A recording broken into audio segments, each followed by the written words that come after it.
if you go back to what it was like at this stage going into the midterms for Donald Trump, the opposition to Trump was 90% that the Democrat elites hated him and Russia collusion, some version of he's a traitor, Russia, all this stuff.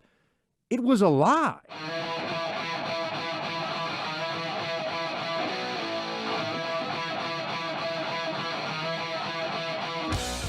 The Democrat-aligned media doesn't seem to think it's a big deal that Hillary gave the order. I mean, for those of you who are a few good... She ordered the code red. That's exactly where I was going.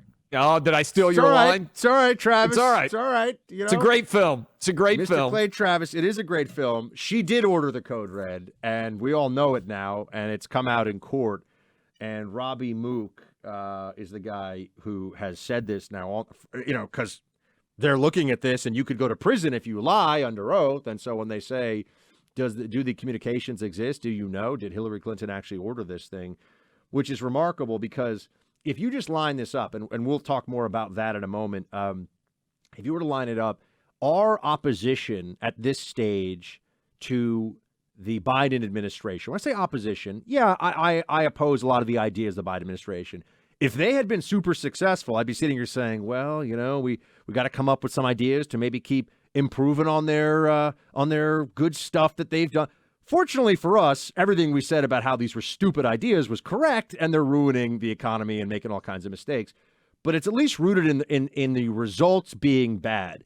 If you go back to what it was like at this stage going into the midterms for Donald Trump, the opposition to Trump was 90% that the Democrat elites hated him and Russia collusion, some version of he's a traitor, Russia, all this stuff.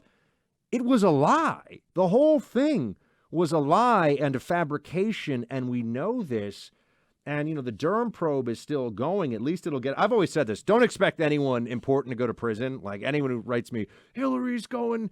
No, she's not. She's not going to prison, folks. It might kill her as a candidate, though. You know, because the Democrats don't... If Biden doesn't run, and that's a big discussion we could have, because I do think this is significant, even though they're trying to pretend it is. It's also fascinating to watch the way that, you know, it's like in sports, different teams match up well against certain teams, even if my confidence that Donald Trump would beat Hillary if for some reason she became the nominee. I mean, I got a 90% confidence interval that Donald Trump will beat Hillary Clinton if he runs against her again. So I think the Democrats are probably at some level aware of that. I read the New York Times every day, Buck, because I think it's important to know what is being said the by both playbook. sides of the equation. That's right. You know, they still haven't covered Robby Mook admitting under oath that Hillary Clinton is the source of the leak. They haven't written a single article in it in the New York Times, not in the Saturday edition of the newspaper, not in the Sunday edition of the newspaper. Maybe it showed up Monday. I haven't read the Monday edition fully yet. But you want to talk about what disinformation is to tie in with what you're talking about? It's choosing what you can also cover or not cover. And if you're a diehard reader of the New York Times, you don't even know that Hillary Clinton's campaign manager testified under oath last week that she okayed the release of this information alleging that Donald Trump and Russia were connected. She was that the greatest source. Not even out there. You don't political know it. Disinformation campaign in living memory.